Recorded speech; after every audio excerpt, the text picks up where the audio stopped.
dun, dun, dun, dun, dun, dun, dun, dun, dun, dun. I don't know what's happening right now. Hi, everyone, and Hi. welcome To the Mary and Jerry podcast, where we talk about faith. I don't know. We talk about faith, family, preparedness, marriage, studying. preparedness. Yeah, being prepared for our podcast. Oh, we don't really talk about that No, we because don't we're talk never about that really because prepared. we're never really prepared. But today it's Indiana Jones and the Temple of Doom. Dun, dun, dun, dun. Why is it the Temple of Doom? Because we're going on an archaeological expedition. Dun, dun, dun, dun, Well, can't you find dun, like a dun, happier dun. archaeological expedition than the Temple of Doom? Okay, there's the Last Crusade. You chose poorly. That would be more of mine. Okay, so today's podcast, my friends, Is inspired by is inspired by what? an archaeological expedition. Oh, So we decided, recently, so last weekend, as we were going through some things in the house, we found, so we have been decluttering over the Right. course of the summer. The last room is Mary's office, or as I call it, the Temple of Doom. that's why you call it the Temple. Yeah, I know, right? Okay. So we went through some I'm- boxes, including That have not been opened, Yeah. mind you, in decades. like since Reagan was president, I Yeah. think. These are papers and keepsakes, mementos, all the stuff that was my parents. And then when my parents passed away, it was my sister's.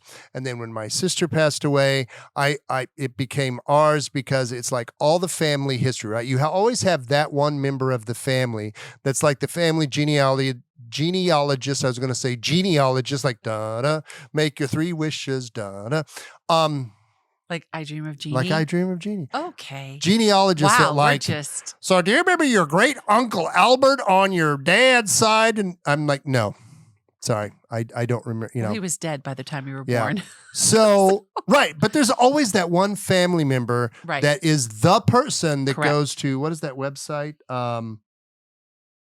The genealogy website, Genealogy.com. mydeadancestors.com or whatever it is. Ancestry.com. That's my dead ancestors. Close enough. Okay. So we found stop- a treasure trove. I was going to say, I'm going to stop the rambling, Jerry. Let's get to It's it. not rambling, it's context. No, Of our school papers. our grade school papers. Dun, dun, dun, dun, Now dun. mine go. Why are you doing the Indiana Because if you look at Jones? this, now check this out. For those of you on YouTube, it doesn't really care on the pod. Does this not look like parchment paper from the Alexandria Library? No, it's not. It's the Big Chief tablet. And for anyone of a certain age, we wrote in the Big Chief tablets. that is those of you that get AAR invitations in the mail AARP. AARP every week. You remember the Big Chief tablet. Now, when I was going to school, from first to second grade, we had the Big Chief tablets. Mhm. And then beginning in the third grade, we had the marble tablets. Do you remember the black and white marble tablets No, that were sewn together in the middle? That was just a No. Catholic school thing? Okay. that was a Catholic school thing. In Collinsville, Oklahoma, salute. We used Big Chief tablets through 6th grade because you're in middle school. You got the spiral bound notebooks from the very first Walmart that we got out in Oklahoma, out by the German church. German corner is what they The German called it. corner where the Mhm. German church was. Mhm. And that's where the Walmart was Okay. back in the this- 1970s. This has relevance. How? I'm just telling you. You're just going down the rabbit hole of the Big Chief tablet? Well, in the 1970s, right? Because you remember what you wore to school in the 1970s too, right? Tough skin Tough skins jeans from from Sears. Sears. Yeah, baby. I got my brother's hand-me-downs. I know, me too. Except for when I went to Catholic school, we had uniforms. Oh, the Box dreaded pleats. box pleats. I learned And how to iron what is that thingy The you had? Peter Pan collar. Peter Pan collar. Yes. We just had clean jeans and striped shirts, lots of stripes. oh, so many stripes. horizontal stripes too. So many stripes. So when we were talking about what we wanted to do for the next podcast, and we kind of stumbled upon these papers. I mean, I think we had to knew blow we had dust them. off of them. Yeah, we had them, but anyways, it was a surprise. It was a lovely surprise. But what we thought was after we started reading through some of these papers, what we realized was how much our childhood, especially elementary school, influenced both of us throughout the remainder of our life. That's correct. Like there were experiences that we had in elementary school. I think they might call that trauma these days. Possibly. Yes, I know for me, definitely. For those of you that listen to Mary's birthday podcast, you know that she had a stellar academic record of mischief and criminal activity. Was it stellar? Apparently, you were It was above average. You were legendary at the Shrine of St. Jude. Well, it wasn't the Shrine of St. Jude when I started there. It became the Shrine of St. Jude. You were there. I wonder why. Because there was a miracle that was reported with you made it through 8th grade. That is not how a shrine happens. But it was a miracle that you made it through 8th grade. I'm just saying. Yes, it was. My parents were very dedicated rosary prayers and mass goers. And no, it became a shrine, I believe, sometime in the mid 70s, because there was a miracle that occurred. We have at that parish a first class relic of St. Jude, and someone was healed. And so because there was a miracle that was actually documented, that's how that parish, St. Jude, became the Shrine of St. Jude. Speaking of miracle that was documented, let's talk about those report cards, will we? Yeah, okay. So what we were talking about was, as I was reading my kindergarten report card. Would you call this foreshadowing for how you are today? Well, apparently I've always had certain traits that have existed since the beginning of my educational experience. Oh, do tell. Well, there's this one, they talk about work habits this is back when the teachers would handwrite your report card. So it's beautiful cursive handwriting. And you had a lot written up. There was a lot. What grade was this? This was kindergarten. And so Mrs. Laney, I remember very well at Carl Sandburg Elementary School, which was 3 blocks from where I grew up. She wrote on 1/20, so January 20th, 1973. So this was my first report card in structured school. So she says, for my work habits, she said, Mary Beth has excellent work habits most of the time. Such a declarative word. Sometimes was that underlined by any chance? No, just sometimes in the very early fall, she would appear more, end quotes, moody and less well motivated from time to time. Well, that hasn't changed much in 50 years, has it? But I was 4. I turned 5 in kindergarten. I know you were very advanced. I was young. I was a late baby. I was 5 turning 6. But she has gained in persistence as she has matured. Like perseverance. Yes, I was Passionate very persistent. Perseverance. Yes. Okay. I see what you did there. I see what I did there. And apparently I'm very considerate of other children's feelings, and I work quietly during the work sessions. And then you go 6 months later in June of 1973. And apparently I had learned to work independently during the activity period of each day. And then she kept saying that I ask for help when I need it. Otherwise, I have restrained myself in seeking the teacher's help. And she tries to work out problems using her own initiative. And then we begin this theme that continues throughout, like, I think till the 5th grade, where for some reason Mary Beth cares for school property as well as her own. She is often a good organizer in returning equipment to its proper place in the classroom. They said that in kindergarten. They said that in 1st grade. They said that in 2nd grade. They said that in 3rd grade. And then apparently I stopped caring. Because that was before you discovered Saran Wrap and Vaseline, apparently. That's before I became truly rebellious. Now let's go back to 1973 for Jerry. Anyways. Because I was in kindergarten, but Jerry was in the 3rd grade. I was in the 3rd grade. Because I married myself an older man. I prefer to think of it as more mature and experienced. You're only 3 years older than me. Get over it. Come on. Now, share with the people. This is all my mother saved. Like, of all of my academic records. All of it, including, like, you have your high school diploma. I did find my high school diploma. You have all of your report cards from the Naval Academy. We'll talk about that in a minute. Well, really, do we need to talk about the fact that the NSA ain't got nothing on your mama? No, like she knew everything. She knew everything. Anyway, we'll talk about that in a minute. But now, so apparently the only thing my mother saved, and my mother was a pack rat. Like, no, she was a hoarder. Didn't we find like the bill for my braces? No, we found the bill for your birth, and then right behind it was like $1.98. No, it was $3.26. That's what was left after insurance. Yeah. And then we found the bill for your braces. We found Like my the parents- bills for both of your broken arms. Oh, yeah. Well, that was happening the same summer. Anyway, so in 1973, I was in the third grade. Now, this teacher had a great influence on me. This is Alice Aldridge, This is Aldridge. who I think started teaching when like Truman was president, right? She had been at Wilson Elementary School in Collinsville, Oklahoma, Salute, for like... Okay, I'm going to stop you right there. Yes. Jerry does this thing every time he says Collinsville, Oklahoma. Mm-hmm. Salute, right? Mhm. And that comes from this tremendously stupid show in the 1970s called Hee-haw. Hee Haw. And he does this because it drives me freaking bananas. Actually, it is an homage to a great piece of Americana, Hee-haw, which is actually one of the greatest live television talent shows ever produced. Great. But it has nothing to do with... I just like saying it because I know it irritates you. Okay, so moving on. Do we need to go back to the marriage episode? No, I think that's our next podcast episode. But anyway. Another marriage episode because we need to be in therapy basically for the rest of our lives? Well, after looking at these reports and papers from my childhood, apparently I do. Anyway, so Alice Aldridge had a great influence on me. And actually, I remember her... She actually retired like right after I went to the Naval Academy, and I remember her seeing me one Christmas or whatever when I came home as a midshipman, and I think she cried. She something. did.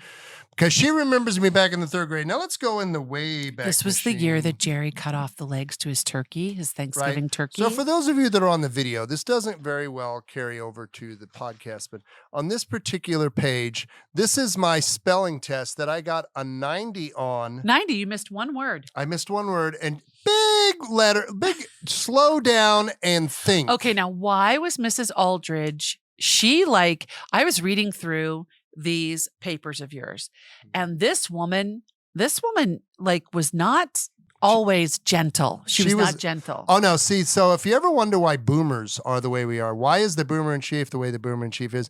Because just like we say at the class of 87 at the Naval Academy, we had the last real childhood where people expected you, had certain expectations of you, where you were wild and free. Like for those of you born of a certain area, don't you remember in the summertime, you got up, you had breakfast, and you disappeared for the day? Yeah, until you went to the pool. Mom always took you to the pool. And you learn very quickly that the thing that you never, ever, ever, ever told your mother in the summertime was, Mom, I'm bored.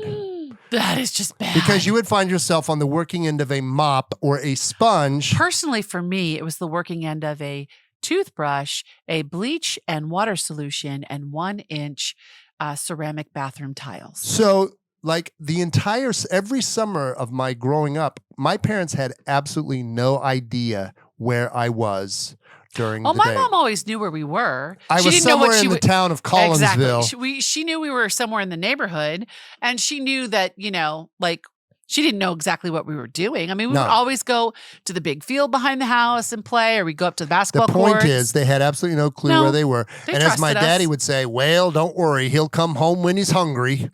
Yes. So you would go out and play all day. You'd come home for lunch. You'd go back out and play all day. No, see, you got to go back out and play. No, in my house, we'd come home for lunch.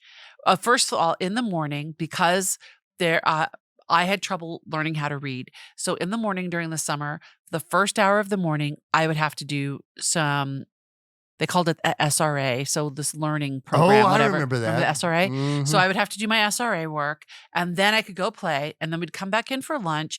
And then Mom usually took us either to the pool or she took us to the library. Well, yeah, there were 8 of you to corral. See, in my case, and then we came home with our books, and it was great. And I had 2.5 acres. So my parents knew I did not. Usually when they came to look for me, they came to look for me in the creek. Yes. And then they got mildly irritated and took me over by the pump house and hosed me down.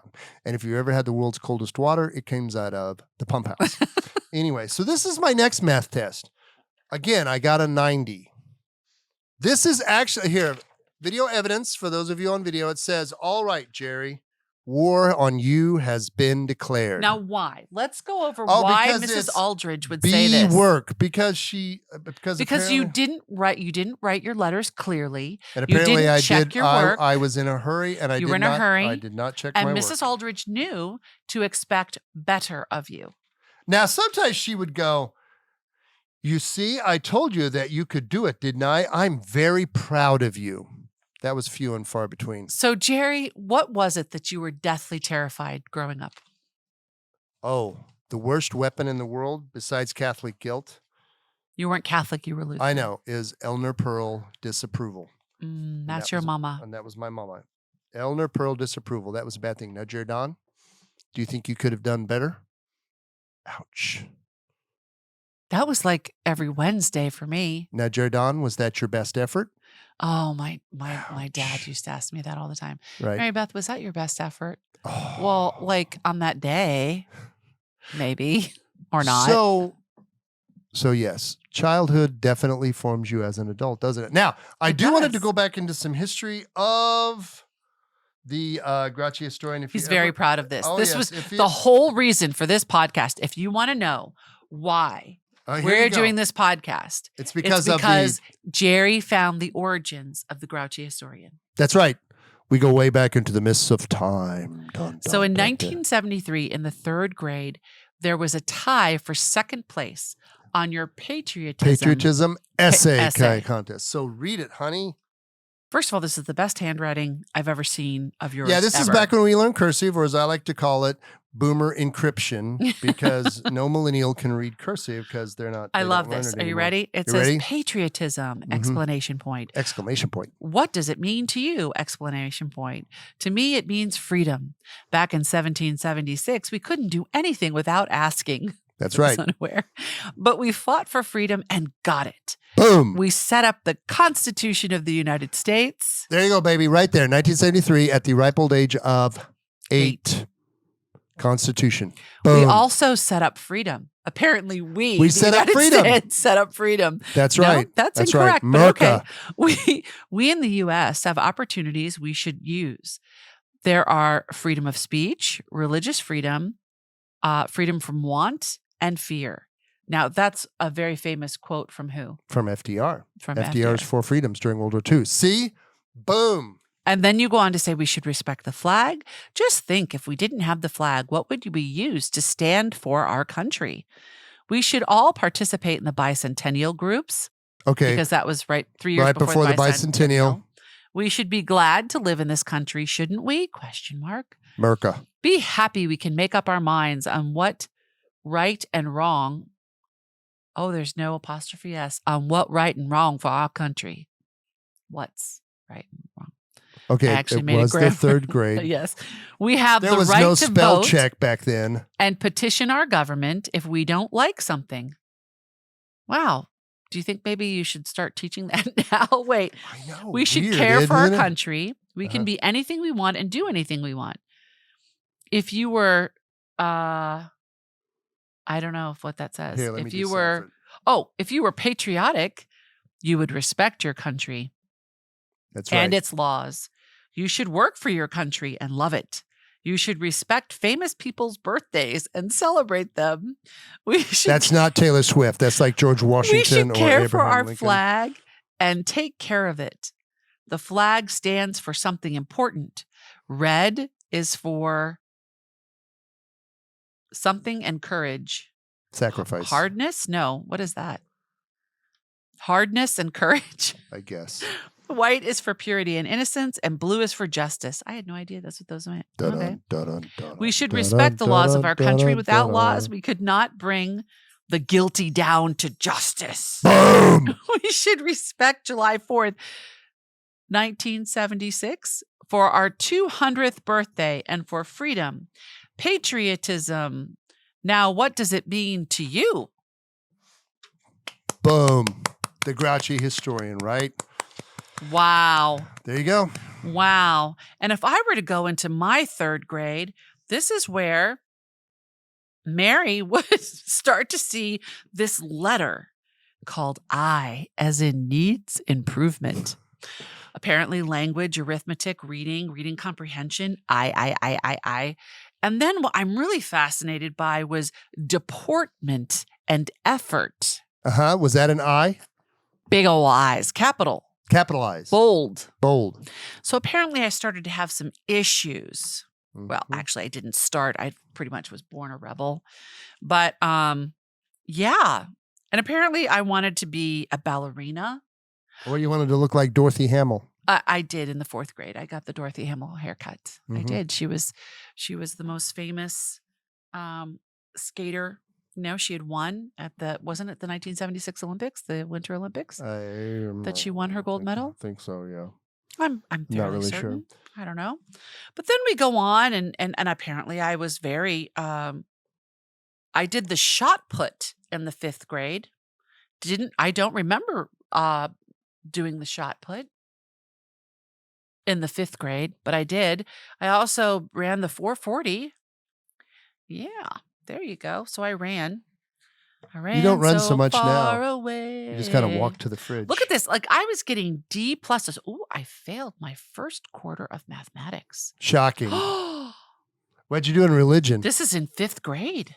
How'd you do in religion? Going to a Catholic school? It was satisfactory. It was satisfactory. Satisfactory. And religion was always like, it wasn't a graded like ABCD until like junior high. Okay. Oh my. Oh no, satisfactory. I'm just still so satisfactory. And look, mathematics, I failed again. 3rd quarter of my 6th grade year. Oh my word. Meanwhile, Mary. traveling back to the 3rd grade.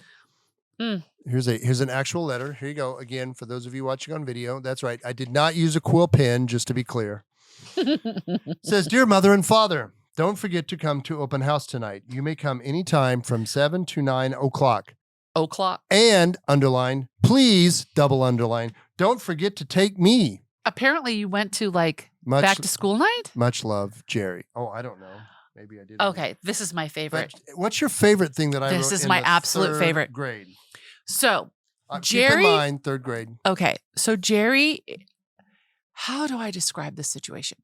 So Jerry is not always clued into the most intricate details. Really? No, you're not. As a program manager and a project manager, you're like a 10,000-foot view and then you break it down for your team. But as far as like details and remembering things here at home. Oh, no, that's your job. That is correct. So when I read this, I laughed so hard.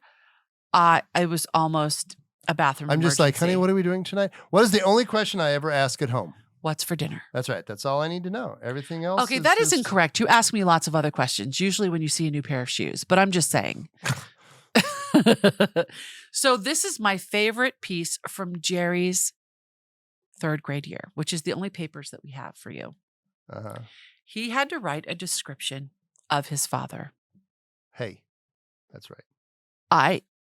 This is awesome. so sweet. Go ahead. It's so awesome. My father. This is what he looks like. He has gray hair, and his hair is dark, dark, dark brown. He is 5 inches tall. Again, he weighs 140 pounds. Apparently, he's defying physics. Mm-hmm. He wears a shoe size 6, which... No, you were a size 6 in the 3rd grade. Your dad was like a 10. Anyways, what does your father do? Well, my father works for IBM. He fixes machines. My father loves football and he loves tinkering on cars. And that is very, very true. The last 3 sentences are your father. But I'd like to bring it back to how your father is 5 inches tall and 140 pounds. That's defying physics in a way. That totally awesome cursive handwriting, though, right? But it defies it in a way that is just it's too cute. So what's the point of all this, honey? The point of all this is to kind of look back, and there are moments in our lives that really define us. There are formative moments. They are formative moments. They help form our psyche, or psycho, as the case may be. It's funny because I can remember very clearly situations in grade school, very clearly. But when I get to high school, when I struggled a lot socially, I struggled academically, I literally don't remember a lot of it. And I think it's just simply because it's just so hard. It's such a hard memory for me. Yeah. Oh, what about you with high school? No, I don't. Okay. So here's my high school story. High school is a place you go to get the heck out of town. No, I mean literally. I've never ever considered being one of those peoples that, what was that song Peoples? by Bruce Springsteen, Glory Days, right? Reliving the high school No, I'm like totally don't care. Now, most of my fun memories are from the Naval Academy because I did a lot of crazy stuff there that's highly memorable. But high school, no, not so much. High No. school was just like It was hard. like we actually have my high school yearbook, right? That was always fun to look at because you're just like, first of all, dig the 80s hair and fashions. Yeah, we're those people that watched was that Stranger Things for all the yes. 80s references. I owned a couple of those dressers. And I'm like, I remember that mall with the Orange Julius, with the Tower Records, with the Spencer gifts, and all of that good stuff. Oh, Spencer gifts! Oh my gosh! And like Saturday night or Friday night in Collinsville, Oklahoma. Salute. You were cruising Maine on Friday night. If you weren't playing a football game. Now, keep in mind, in Collinsville, Oklahoma, if you wanted to rob the entire town blind, you just wait for Friday night, and you could literally rob every house. You could empty every house, and nobody would know because they'd be at Salee Field watching the football game. Yeah. Right? And I just want it noted, we had lights before the big city of Rockville, Maryland did. We didn't have lights until after I left high school. And or maybe we got them in the middle. I don't know. But we didn't do Friday night football. We did Saturday football. Like Who 1 does that? Like that kills your whole weekend. Like, see, Friday night, you play football, you're done, boom, you're out of there. No, see, and you have the weekend to, do whatever. No, Saturday was junior varsity at 11, varsity at 1 or 2, I can't remember. And then in the afternoon after that, you would, on homecoming weekend, everybody would go to their respective corners, get ready, come back for the homecoming dance. Oh. Or else you'd go and you'd go to down 355 to the McDonald's, where you get a large French fry hot out of the oven or out of the fryer, and get a medium chocolate shake and dip the French fries in the shake. Wait a minute. That was what we did. Wait. You did what? Or else we went to Mother's Pizza. No. Wait, back up. You dipped French fries in a chocolate shake. Why, yes, I did. What the heck is wrong with you? It's called salty and sweet. No. No, I mean, I understand that concept, but fries in a chocolate shake, Never done that? No, that is just so wrong. good. It's so good. It's so good. Now, we went down to the Cardinal Dare Dip. That's what they called it. Dare Dip. We had we had this sort of weird traffic pattern. So we had 4 roads come together right outside of town in sort of this kind of funky traffic circle. And right in the middle of the traffic circle was the Cardinal Dairy Dip. How did you get to the Dairy Dip? Did you have to park somewhere else? No, you sort of parked at the Dairy Dip, but you didn't hang out there. You drove up, you parked, you grabbed your ice cream, you got in your car and left because there was no place to hang out, to sit down. You just went to the Dairy Dip. And then what did you do? You took your ice cream home and you had your ice cream. And did you watch movie with friends or what did you do? What, on Saturday? On Friday nights. Well, you were at the football game. But no. By the time you were done the football game, you went home, went to bed. If you were me. You did? Well, if you were me, that's what I did too. We were so popular in high school. Whatever. We were part of the cool kids. Did you ever have to go to summer school? No. At the Naval Academy, you did. Now, just to be clear, I volunteered to go to summer school. Why? Because it's a very long story. First of all, because I go hang out with my super cool girlfriend because I was a senior and had a 66 Mustang, coolest car ever. Second, I was trying to catch up on some courses because I changed. You changed majors. I changed majors and I had to be behind. And I ended up being a little behind, so I wanted to catch up because it's my senior year. And I didn't want to take a full academic load my senior year. I wanted to hang out and have fun. And you did. As much fun as you can have at an institution. Well, I had to go to summer school several times. Now, what subject do you think I was constantly going to summer school for? Deportment? No, you don't go to Science, summer school. No. Math? Mathematics. Shocking. Shocked you are? So when I was Didn't you just get like a final mercy passing? They're just like, oh my gosh, we cannot handle this anymore. My freshman year. Just give her a D and move her along. My freshman year of high school, I failed Algebra 1, Part 1. Okay. Like they split it. There's a sequel. Yes. And then they said, okay, well, go to summer school. So I went to summer school. And in summer school on Algebra 1, Part 1, I got a B. I know I've only gotten 2. How does that work? Because it was summer school and there was, I was there and I guess I got tutored. I don't know. And so I showed up. I got schooled. So I showed up for my sophomore year and I failed Algebra 1, Part 2. So I ended up going back to summer school that summer so that I could become a junior. Now, my junior year, I had to take geometry. Now, most of the kids in my school were already on to Algebra 2 and Trig and all of that. Proofs. I had to take geometry. I hated them. Did you have proofs? I hated them. That angle A is congruent to angle C. Why does it matter? I'm not going to be an architect or an interior designer. I don't care. Oh, those drove me crazy too. And then because you had to had this sort of weird abstracting thinking ability. And I'm just like, no, just give me the formula. Like y equals mx plus b. I can do that all day long. What is that? Rise over run. What? Slope of a line. Does that even mean? Slope and y intercept. Who cares? Of a line? Okay. Anyways, I know how to sew clothes. I know the slope of I know fabric. Let's not talk about slopes too much, okay? Wow. Anyways, so I went through geometry and I got a D. I passed. So my senior year, I have to take a math class. And my counselor is looking at me and he's like, Mary, I'm not going to put you in Algebra 2. I cannot in good conscience do that to you. Yeah, that would be seriously, mean. that's what he said. I cannot in good conscience it. do that. And he goes, have you ever considered taking business math? And I'm like, what the heck is business math? Well, business math is all basically how to run a small business. And the final exam for business math of the year that you have to pass in order to get it an A is to fill out a tax refund. You mean a 1040? A tax return. Yeah. Like what were they called back then? Well, they're the same. They were always called the 1040. C or something. Because Yeah. You probably had an A, the short version. Whatever. It was one page. Yeah, 1040A, the short I had been version. filling that out since I was 14 because I worked. So you're like, score! I'm like, oh, I can do that. So I basically just sat there. I had to start my own small business. So I sold mugs that had, I designed the design on the coffee mug.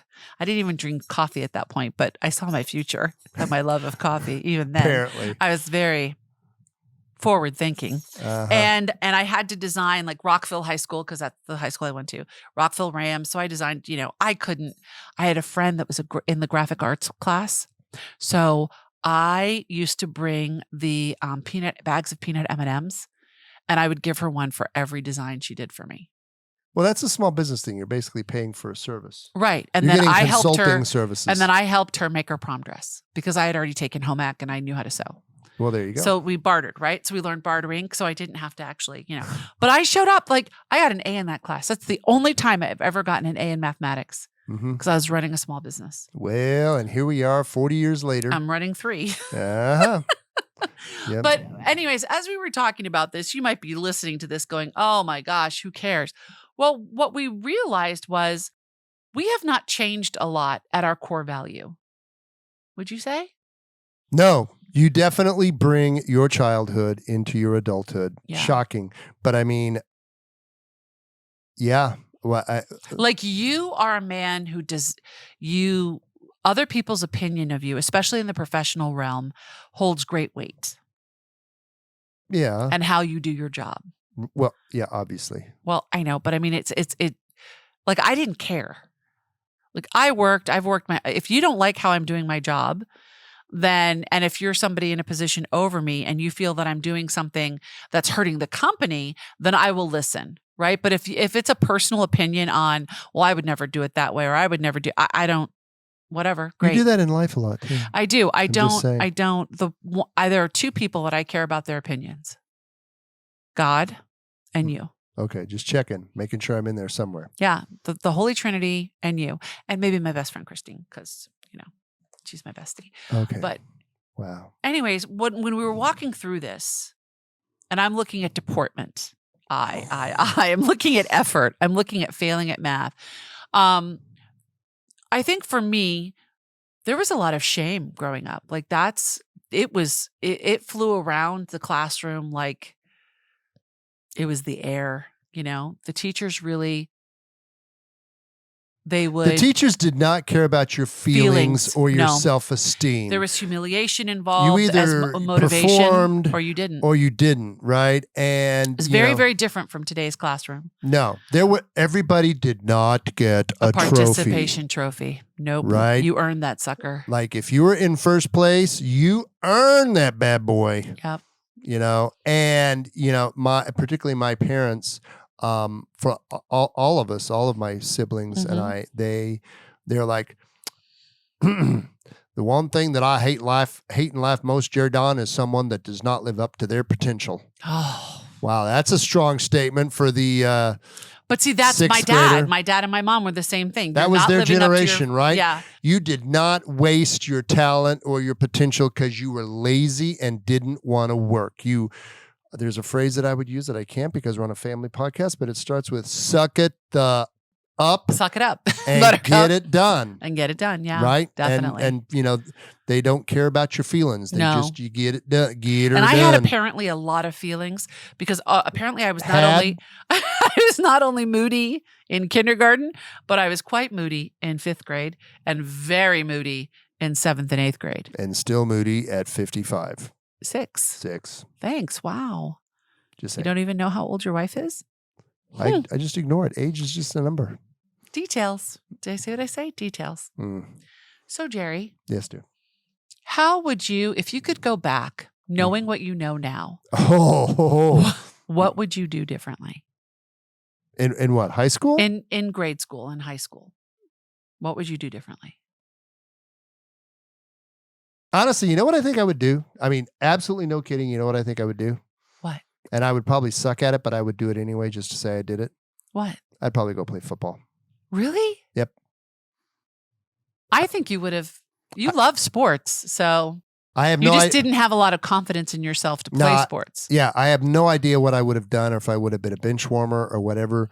But instead of being in the marching band, I think I would have played football because I could have hit people and gotten hit. Wouldn't have bothered me. I mean, I was not like going to be like a wide receiver or anybody that had to run fast. A lineman. Yeah, a lineman. Sorry. Yeah. Well, I don't know if I was. I could have been big enough. I was a pretty big dude, but as long as I didn't have to have speed, I can take up space and hit people. I think if I could go back, knowing what I know now, and do something differently, I would have. I would not have quit so easily. I would not have quit things so easily or given into my feelings so much. Yeah. I think I would have fought that so much harder. But I will say that the parent disapproval was one of the reasons that I did not quit at the Naval Academy. Yeah. Because you know how your parents use that reverse psychology on you? I hope you have what? No, because I told my parents, first semester plebe year was not a happy camper. It was it was a dark time. It was a dark time in Jerry's world. I'm like, well, Mom, I told my parents, I said, this is just really hard. And, I had an Air Force RTC scholarship to Oklahoma State. So I said, I can just come home and, take a semester off and then go back. And, my mom's like, well, if you think that's what's best, I'm just like, oh yeah, read between the lines. If you want to totally disappoint us, quitter, loser. So I said, yeah, no, I ain't going to do that. So I didn't.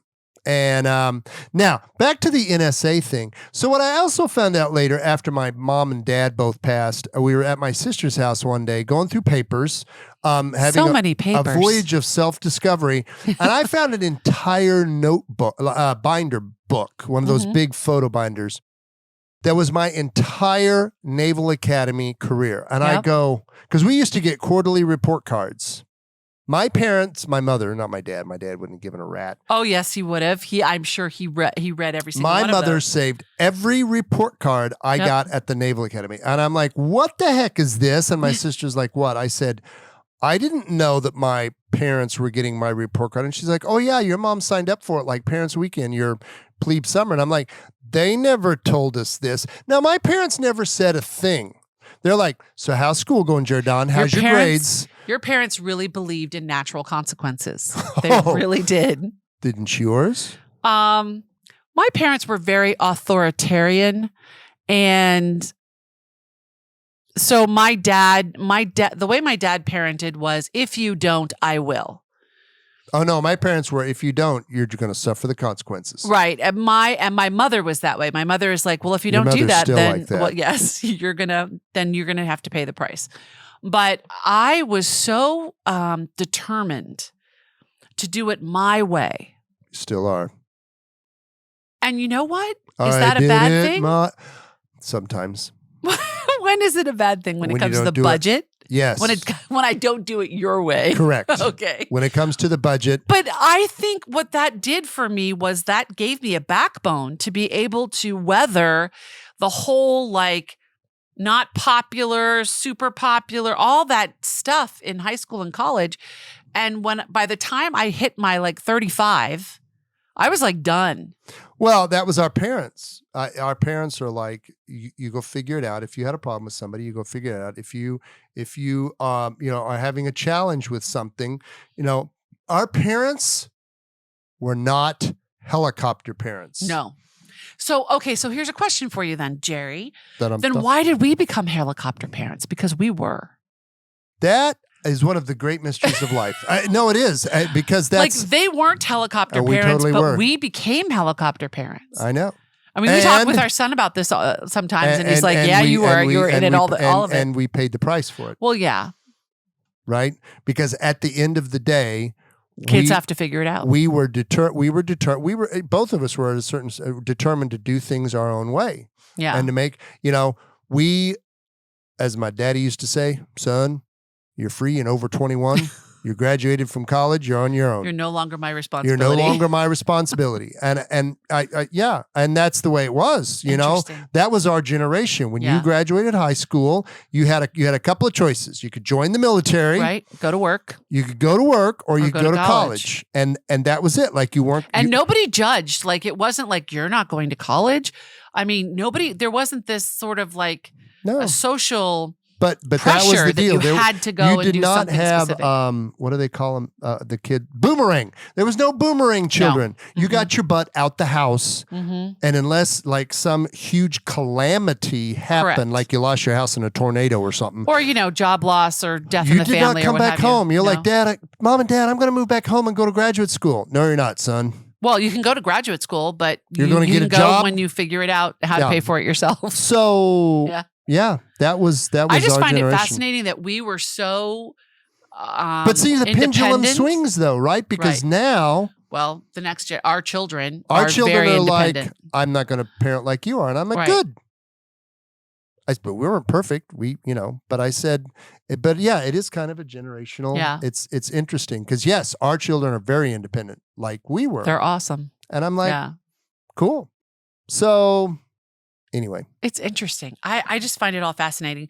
So what thing do you still struggle with that you struggled with in your youth? Penmanship. Really? No, seriously. I am the guy that Microsoft Word was invented for. Okay, that's the one thing you're going to say you still struggle with? Oh, no, well, okay. I don't struggle with acceptance from my parents anymore because they're dead. No. So there, I'm done. No, seriously. I mean, so you don't nothing from your. See, for me, I look back and I look at that effort and I look at that deportment, like the temper, holding my temper, and it will be a battle until the day I take my last breath. Yeah, but I mean, but that's the other interesting thing. We talk about all the interesting stories of our childhood, but they form us, but they don't define us, yes. Right? Amen. So we've taken the good, we've kind of stuffed down the bad. Well, no, we've gone to therapy for the bad. Well, whatever, dealt with it, but and sometimes are still dealing with it because it'll come up every once in a while. But I don't, I'm not one of those people that go, well, if only my parents had done X. Yeah, no. Or if only my parents had done Y. Right. Because, like all parents, as we discovered ourselves as parents, you do the best you can, and the rest is up. Yeah. And the rest is up to God. Amen. Because there's no such thing. And you're going to mess up, and it's going to, my parents, or your parents, they're human. There's no such thing as the perfect parent. Right.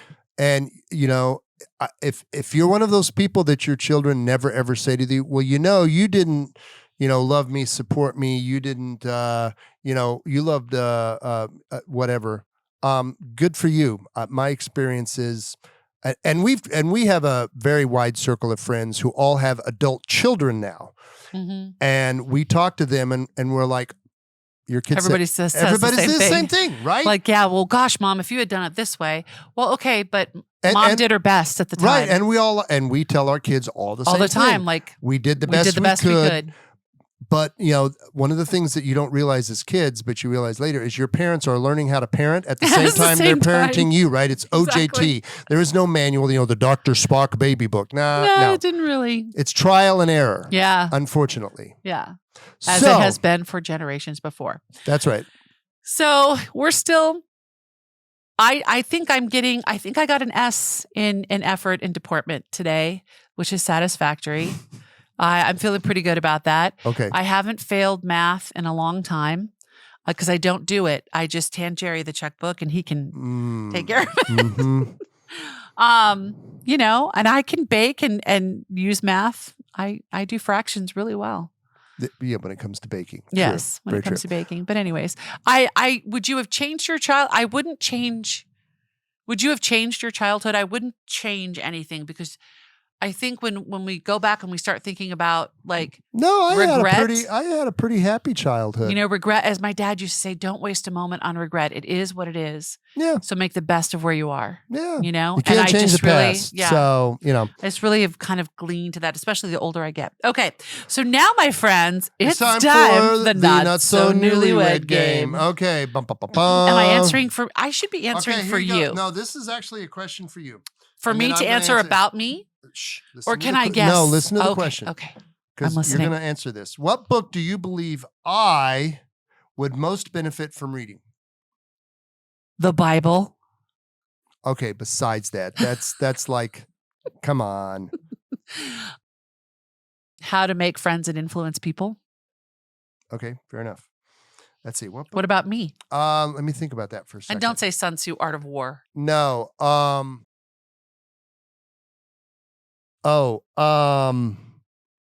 The book I'm reading right now. This is the hard part of it. It's a book on. It's a book on Bugs Bunny. It's a book on leadership written by a couple of ex-Navy SEALs. It's all about leadership. Because Honey Bear, I love you a lot, but as a team leader now for your beauty counter team, I could use some help. Well, you know how to be a mentor and a coach? I do. Which is not the same as being a leader. A team leader. Correct. Because you don't like confrontation with people. No. Mm-mm. So, and I avoid that I'm like the plague. I don't actually remember the name of the book, but it's really good. It was recommended to me by one of my buds. Okay. Dun, dun, dun, dun. What's the best compliment you've ever received? Oh, the day before I got married. It was after our rehearsal, before you went out with the boys and I went out with the girl. No, we stayed in and watched a movie. And you were giving me the kiss goodnight before you went off. Mm-hmm. And you looked at me and you said, I have never seen a woman more beautiful than you are right in this moment. Oh, Ruby, Ruby, Roo. Okay, so what's the best compliment I've ever received? That's a good question. I don't know. That's a good question. You're killing me, Smalls. No, I just... You don't remember anything that I've ever said to you that has been encouraging and complimentary. Yeah, I think just the very enthusiastic welcome I got coming back from my first deployment was quite the compliment. But I really don't. Sorry, not like a moment of like, you were very handsome and studly today or something. I'm just, you're always my biggest cheerleader. Yeah. So, I mean, it's your own unique form of cheerleading. Quit bitching and go get the job done. Get up off your butt and quit being That is not true. That is not true, sir. I know. That is incorrect. Makes a good story, though. That is incorrect. How I do not talk to you like that. You frequently tell me to get over yourself. So this morning I we believe had the a phrase conversation. is, Eeyore, put your tail back on. I said, I am glass half full. You are glass half empty. It's how it's always been. That's right. Because if the glass is half empty, you can put more bourbon in it. No, that is incorrect. You tend to see I'm melancholic. Yes, you are. You tend to see the I'm negative. phlegmatic. Phlegmatic. You tend to see the negativity in That's right. things, whereas I am the opposite. Correct. And it drives you a little crazy sometimes. More than a little. Tigger. So this morning we actually had a conversation Mhm. where you asked me the question that you ask me every single day, which is a beautiful What's question. for dinner? No, the second question you asked me, Mary, how can I make your day better? Oh, yeah. Okay. We started doing this after we had been to a marriage encounter, 30 years ago. And it's something that has greatly improved our communication in our marriage. And so he asked me this morning, so how can I make your day better? And I unleashed the gratitude on you. I said, instead of using a curse word to describe your day or describe a situation, I would like you to say, whenever you feel like you want to drop an F-bomb, I want you to look at me and go, I am so grateful for the life that God has provided me. I just wish da-da-da-da-da-da. Okay? How's that going so far? If you were to actually replace that particular word in your vocabulary, sailor sir, you would be so overflowing with gratitude and grace, it would be stunning. It'd be overflowing with something. Anyway. But there's always room for improvement. So I will work on that. So, well, thanks for joining us today, here guys. we go. Another you day have the down phone memory number. lane. We would love it if you would subscribe Oh. on YouTube. Hold on. Leave a comment.